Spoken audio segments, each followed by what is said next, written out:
Hello, and welcome to episode 7 of the Brohammer Pod. I'm your host, Daniel Smith, and I have John Lennon with me again today. John recently came back from the Dallas Open. He did pretty well there. And we have a Knight Codex, which I've been meaning to talk about, but we had so many GTs that I just haven't gotten around to it yet. So say what's up, John. Tell us whatever you want to tell us. Hey guys, just came back from Dallas. Did very, very well actually. I was very happy with myself. Actually went undefeated, finished 5-0, and took second place in a major, which is pretty good because that's a very large event. I think it was a little over 70 people. Yeah, that's what I heard. So real fast, I'm going to go back and give you all the heads up. I've been sick for the past couple days, so I might not sound wonderful this entire time. If I cough or anything, I apologize. I'm going to do my best to avoid that because I don't want to sound gross. That makes listening to a podcast anything but enjoyable. So we will do what we got to do. All right, Lennon, tell us about, I guess, all 5 games, how they went, which one was the hardest, what did you enjoy the most, and just tell us about the Dallas Open in general. Okay, so I won't dive too much into detail, but I'll go through my 5 games first. First game was against Tao, a gentleman named Sarat, and he had the standard hammerheads with long strike, a couple riptides. Obviously, I won the game mostly on the strength of I was able to take out the hammerheads with my hive guard before he was able to get his commanders in and really do damage to the hive guard. So I was able to take out the hammerheads first, and at that point, the Carnifexes with their -1 to hit were able to outlast the riptide shooting, just get up and maintain board control throughout the end. I didn't table him, but between Gene Stealer's wrapping infantry and Carnifexes holding the mid-ground, I was just able to consistently kill and hold more, so I ended up with about a 10-point victory. I think high 20s versus about 18 at the end. That sounds about right. Tau are in a good spot right now, but unfortunately, if you can wrap some of their infantry, they have a lot of trouble dealing with that unit because obviously Tau suck in melee. So That they do. I don't think that's a surprise to anyone, and it doesn't take a lot if you get into position, especially with Gene Stealer Cult. You can wrap them up pretty quick. I will say, though, I was very impressed with Long Strike and the Hammerheads. They were actually able to kill 2 Carnifexes turn 1 before I was able to start degrading them and getting their ballistic skill down. I was very surprised by that. I had not played against Long Strike before, and he was much better than I anticipated. The second game, however, was against a gentleman by the name of Derek, I believe. Apologize to anyone if I got your name wrong. He was playing a guard gun line, actually pure guard, which is kind of rare these days. But he had kind of just gotten back into the edition, so I was trying to help him out a little bit because I play guard as a secondary faction sometimes. But he ended up with a very large tank line. I think it was 3 Leman Russ, a couple commanders, and 3 Hellhounds. 3 tank commanders, that is. So just about the same thing happened, actually. He seized on me and was able to blow up a couple Fexes turn 1, but from that point on, Gene Stealers got into combat, stopped the tanks from falling back. Carnifexes held the mid-ground, and same thing, I just kind of held more, killed more for just about the entire game, and he never got to shoot me with more than 3 tanks in a turn because I was always consolidating, tagging, not killing the tanks, but he was never really shooting me at full efficiency. Sounds good. I don't think there's much I can add to that, so let's jump to Game 3. Game 3 was pretty good matchup for me, actually. Kind of lucked out here. It was Custodian Bikes and Sisters of Battle, which is an interesting combination, and then a bunch of Assassins. I'm actually set up really well for that just because I have a lot of screens and I have Hive Guard. And what the game basically boiled down to was he moved the Custodians up, trying to stay out of line of sight from the rest of my army, but every single turn I shot the Hive Guard and then used single-minded annihilation to shoot them again. And I was able to pretty reliably pick up a Custodian's Bike squad a turn, which means that by turn 3 I killed the 3rd unit, and at that point it was just down to a couple of characters. This got a good amount of points here just because I was able to, same thing, hold more, kill more every single turn. And by about turn 5, he was out of Assassins because once those were sitting in the open, all the multi-shots off the DAC effects were just picking them up. He didn't have a lot of long-range shooting, so with me taking out the Custodian Bikes before they could really engage me, he was never able to do much damage to my army. Yeah, and I like the idea of Custodes and Sisters together because it is such a fast army. But especially if they're big bike squads, were they giving up 3 gangbuster points or just 2? I'm not sure what the exact list was, but generally even Sisters, they have to take the repressors, so they give up big game hunter. That it seems like it would bleed victory points. He actually didn't have any repressors in the list. The Sisters detachment is very small. It was mostly Celestine, a couple girl squads holding objectives, and then some of the ladies with heavy bolters. But it was Vanguard strike, so the heavy bolters didn't actually get in range to do much until turns 2 or 3, because I kind of deployed far back and let his forward elements come forward. And then I was able to engage the front half of his army with all 2,000 points of mine, crush them, and then move on to the backfield, at which point he forfeited. Okay. That makes sense. All right, so let's move into Game 4, and then if you just want to go straight into Game 5 and talk about those. Okay, so this was Game 4. This is Day 2. So I spent the whole night calculated the points, and they hadn't updated the pairings yet for round 4, and it was actually a tie. There were 3 people. I was in 5th place at this point because there was 8 undefeated people left, and I was tied for 5th with 2 other people. So I wasn't really sure who I was going to be playing, and it turns out I ended up playing against Reggie Sanchez, who's a fellow member of Brohammer. He was undefeated with his Tau army. Who's from Miami, so it's a little disappointing going to Texas to play someone from your own state, from your own club. But still, I don't get to play Reggie too much, so I made sure we enjoyed the game. And it really was a blast, but unfortunately came down to the exact same thing as the first game, except he didn't have a long strike. So Gene Stealers were able to move around, move fast, wrap up infantry units, and they just kept falling back from combat, charging, falling back from combat, charging. The Kraken Gene Stealers were great because they managed to clear the screens, because he did screen out pretty well, and I didn't get to drop the Pure Strains in until turn 3, but then I rolled the Magical 6, and between about 30-something Gene Stealers, he was down to just Riptides by the end of turn 3. And I never killed the Riptides, but he had enough. He was killing some stuff, but never enough, and I was on the objectives, as is always the theme. Yeah, and I think mission 4, were they going in order for ITC? They actually did not go in order, so there was like 5 objectives or something. Okay. Enough that I could comfortably corner out and reach a bunch.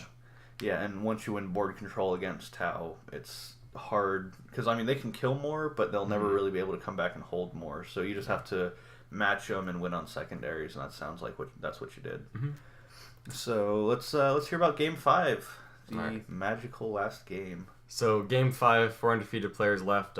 At this point, just based on the points, the guy who was in first place had a very hefty lead on me, because I'd been scoring about high 20s, low 30s in every game, whereas I think the guy in first place at the time was hitting almost 40 points every round, so I really wasn't expecting to win the tournament, even though I was undefeated, but obviously I wanted to get a win and finish 5-0.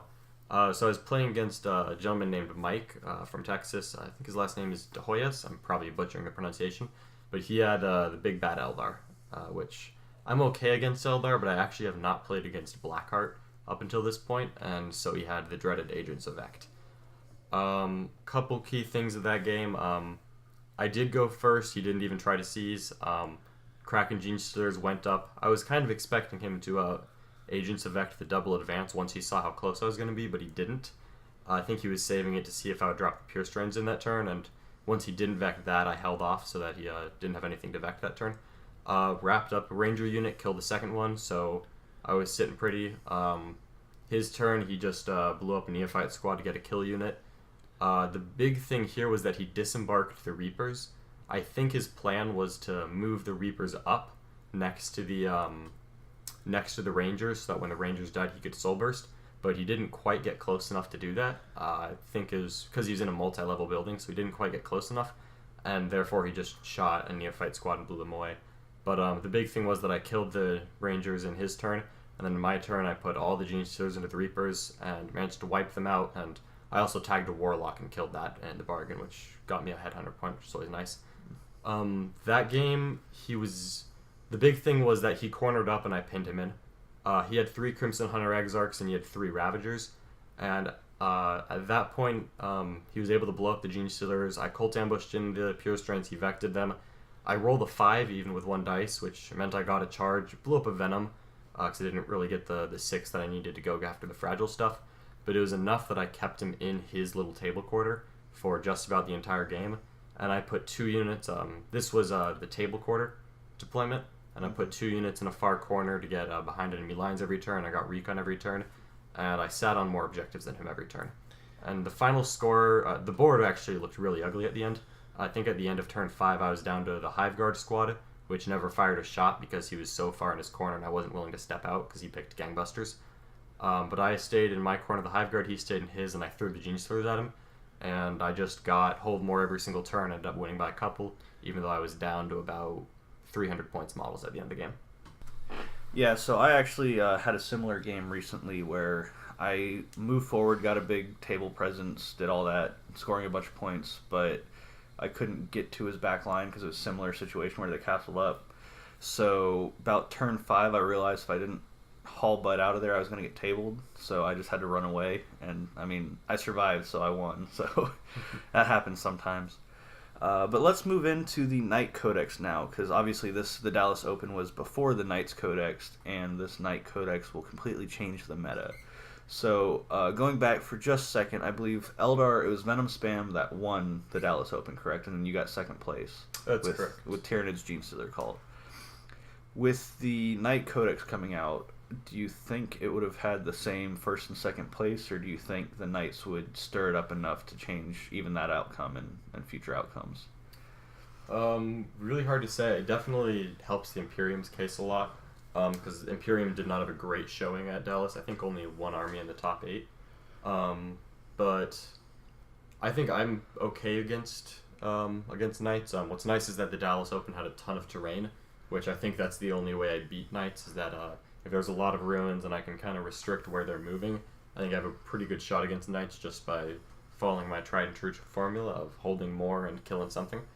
But Venom Spam's interesting because they can put a blaster inside, but even then a blaster, it's one shot, wounds on a 4, they've got an invuln. It's D6 damage if it connects, but I feel like the Knights are going to hurt Venom Spam a lot, just because the Gallants are, with Lance Strider, are fast enough to catch the Venoms if they're shooting them, and Gallant will absolutely shred a Venom in combat, consolidate into the squad.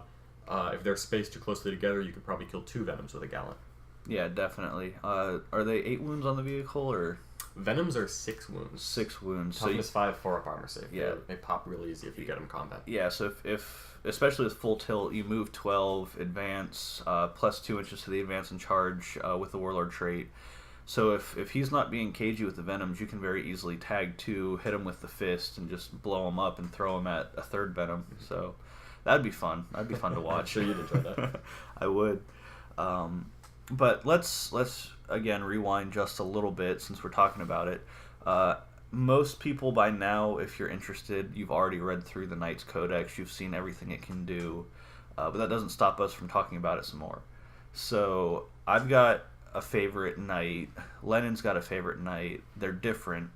And then I'm talking about the big Knights, by the way. And then with the medium-sized Knights, the Gallants, Crusaders, all those, I think the general consensus is that for the points, the Gallant's the best. But we can go into why and what they do.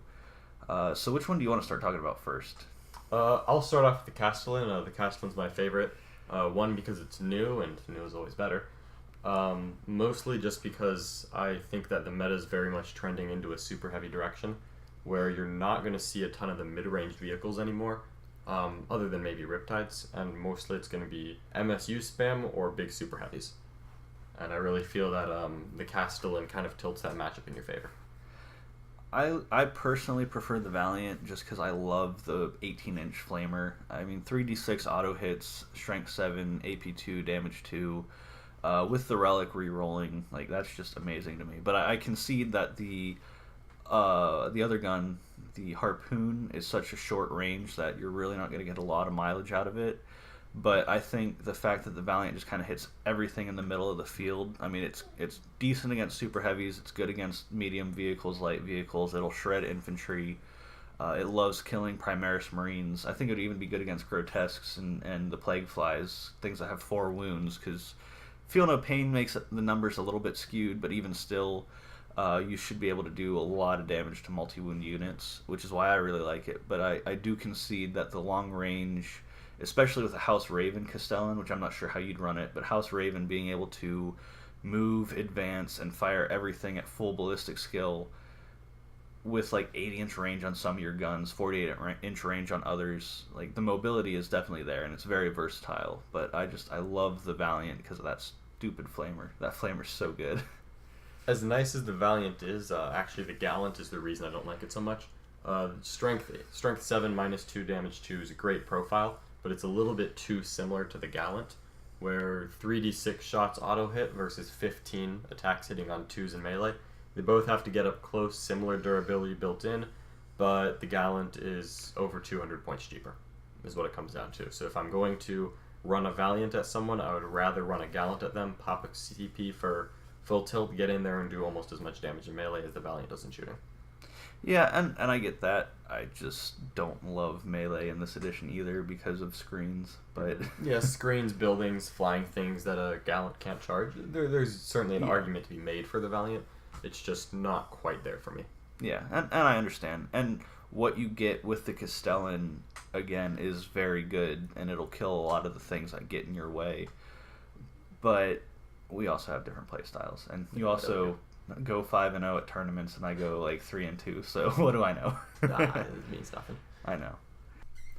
Alrighty, we will rewind a little bit again. I've said that too many times this podcast, so I'm going to try not to say that another time, but I probably will. But we're going to talk about houses and relics and even some of the strats that came out. But my favorite house and the house I use are two different things.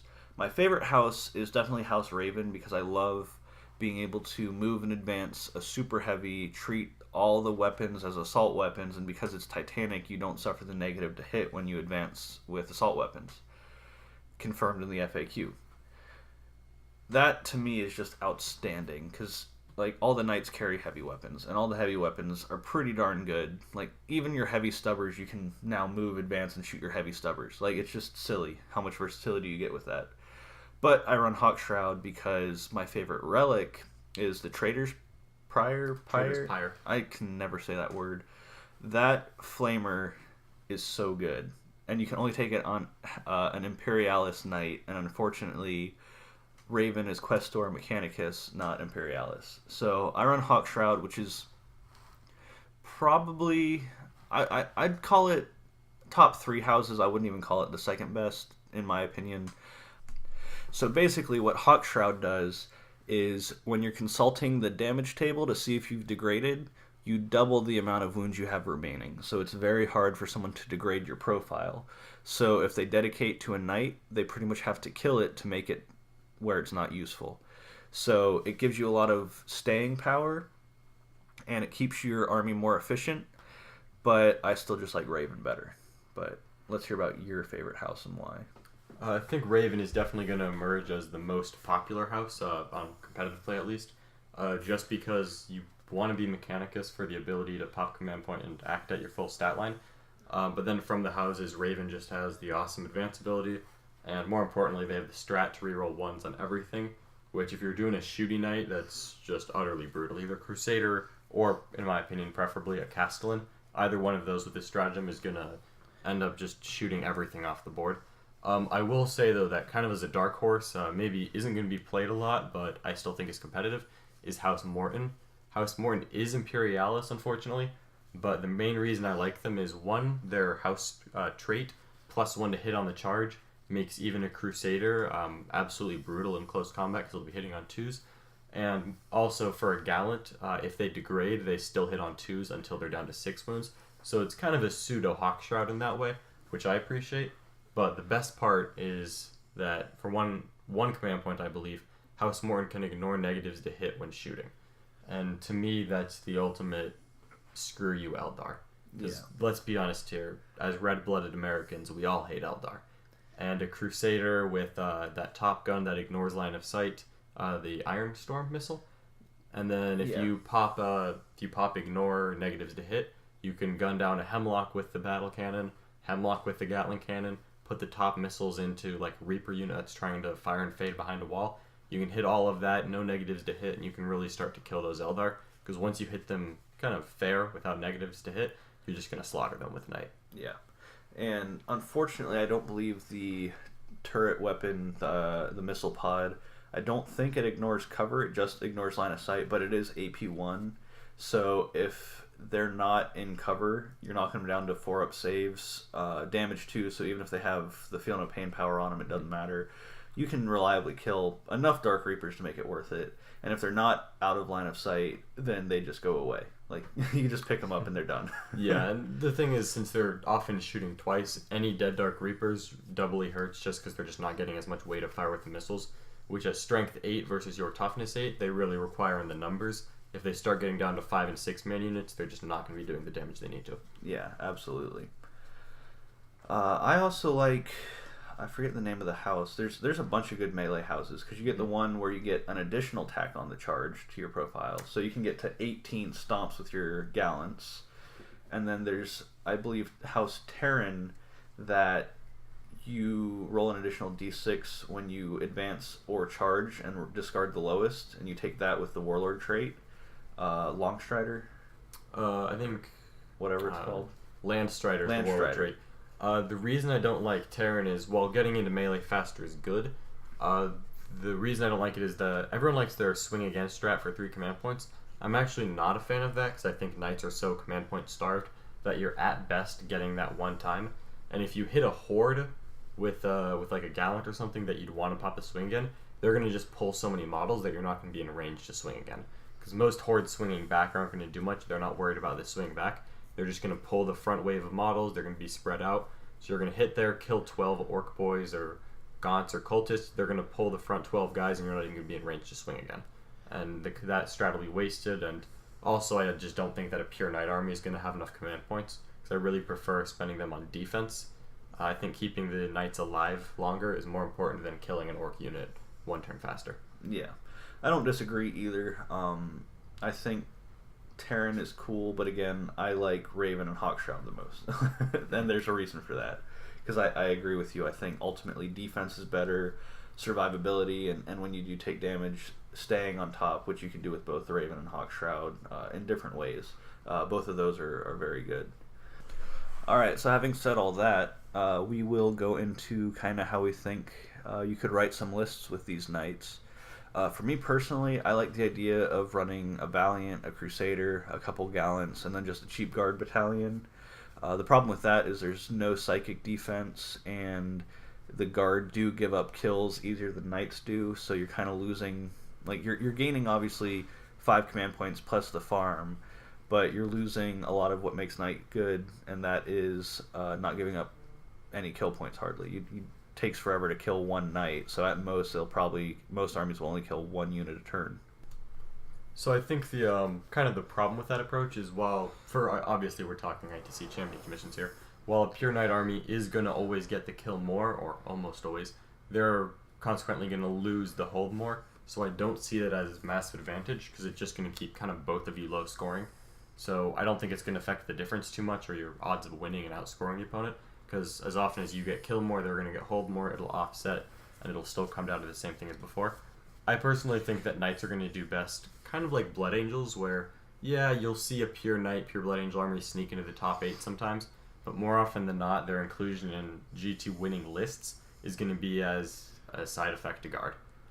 One Knight, probably a big one, Crusader, Castellan, maybe even a Valiant, maybe even some Armigers to get some command points with the recent FAQ, is going to be plugged into an Imperium army, and the Knights will be there for the fire support, but they're not going to be doing all the objective holding or generating the CPs. I think that the real strength of Knights, Codex versus Index, is the ways they can increase their durability, and if they don't all have a 3-up invuln, as far as I'm concerned, none of them do. So you can spend 3 command points and a Warlord trait to give a Dominus class a 3-up invuln, and then you're going to get both your Gallants blown up instead. And you're going to run out of those command points, and at that point they're going to kill you. In a guard army where you only have the one Knight, you can reliably do that 3-up invuln every turn, and they're not going to suddenly turn around and blow away a now much more vulnerable target, because their anti-tank weapons can shoot at the Gallant or the Valiant or Dominus, or they can shoot at Guardsmen, and they're still going to shoot you even with 3-up invuln, and you can probably last long enough to retaliate and wipe out their anti-tank. Yeah, that's true. And that's actually because the Renegades the FAQ that came out also gave us Renegades rules. So looking into adding Knights to Chaos, it's exactly in that sense, is instead of trying to make it a pure Knights list in Chaos, you literally only splash maybe 1 Knight and a couple Armigers, something like that. So applying that mentality to the Imperium, where you have better stratagems, more warlord traits, and you can reliably get that 3-up invul. I mean, realistically, that's going to be the best application moving forward for Knights, I agree. So just to give an example of how this might actually work at a tournament, just this past weekend, using the Knight Codex, I believe it was the Flying Monkey GT in Kansas. I think a gentleman named Trent Northington ended up winning the major with a Knight, Blood Angel, and Guard list. And kind of like what I was talking about, he had 1 detachment of Guard, generating command points. I think he had some Artemia Hellhounds, always a solid choice, and a Blood Angel detachment, Smash Captains, Scouts, all the standard Blood Angel stuff, good solid Imperium list. And then you had the 1 Knight Castellan. And it's not included in the list because it's done pre-game, but I can only imagine that he bought it the 4-up invuln, and then he spent command points every time it was shot to give up a 3-up invuln. And with 2 battalions and a guard commander giving him the command points back, he can reliably do that for at least 3 or 4 turns, at which point, hopefully the Knight has kind of killed the things that are threatening it. And I really think that that's a very successful formula. I think that's going to be a list we're seeing a lot. I think a lot of people are going to pick that up because everyone wants to buy a new model. Everyone has their guard armies because guard are amazing this edition. I think we'll be seeing a lot. Now, I have a question for you. For ITC, do you spend command points to get the relics first, or do you choose secondaries first? You actually choose your secondaries after. So if you, for example, I'm sure this is what you're asking, if you use the command points to make a Knight a character, your opponent gets to see that before they pick Kingslayer or they pick Headhunter. So they're going to know if you make a Knight a character before they make their decision. That's exactly where I was going with that, because if they picked it and then you're like, I'm just not going to give my Castellan any warlord traits or anything, and then you deny him a secondary. But, oh well. Yeah, you can always try to bait someone into Kingslayer because that Castellan is really hard to kill. 4-up invuln base, 3-up when you want to pop the stratagem. It's going to take a lot more effort to dislodge than people think. Yeah. Think of it as a toughness 8 shield captain that also has 28 wounds and is never going to be the closest model for Smite. Yep. And it's got such long range on literally everything except the Meltas that it can stay out of range of all of your short-ranged guns. So you're either pushing forward to try to get to him, which means you're going to die to the Hellhounds, or you're trying to sit back and outgun it, which probably isn't going to happen. Yeah, it's a very nice balance there between the different aspects of his list. Yeah, so I really like that a lot. Well, we were going to talk about ATC, but we're already about at the 30-minute mark. I try not to go too long because the one complaint I don't want is people going, holy crap, this thing never ends. Well, this isn't like a 2-hour episode of Chapter Tactics.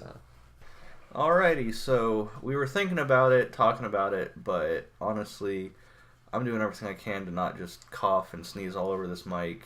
I don't think you guys want to hear that, so I think we're going to wrap it up now. So, any parting words, Mr. Lennon, before we move on? Stay in school, don't do drugs. That's about all I got, and index factions are awesome. Don't let anyone tell you that a codex is necessary. Gene Stealer Cult still got it. Oh, that reminds me, I'm just going to throw this in, and then I'm going to close it out. I got a lot of flack from one John Lennon when the FAQ hit that I said the Tyranids Codex no longer existed, you might as well play Index. And then the next 2 GTs he goes to, he is primary Index Gene Stealer Cult. So he gave me a lot of crap, but I was right.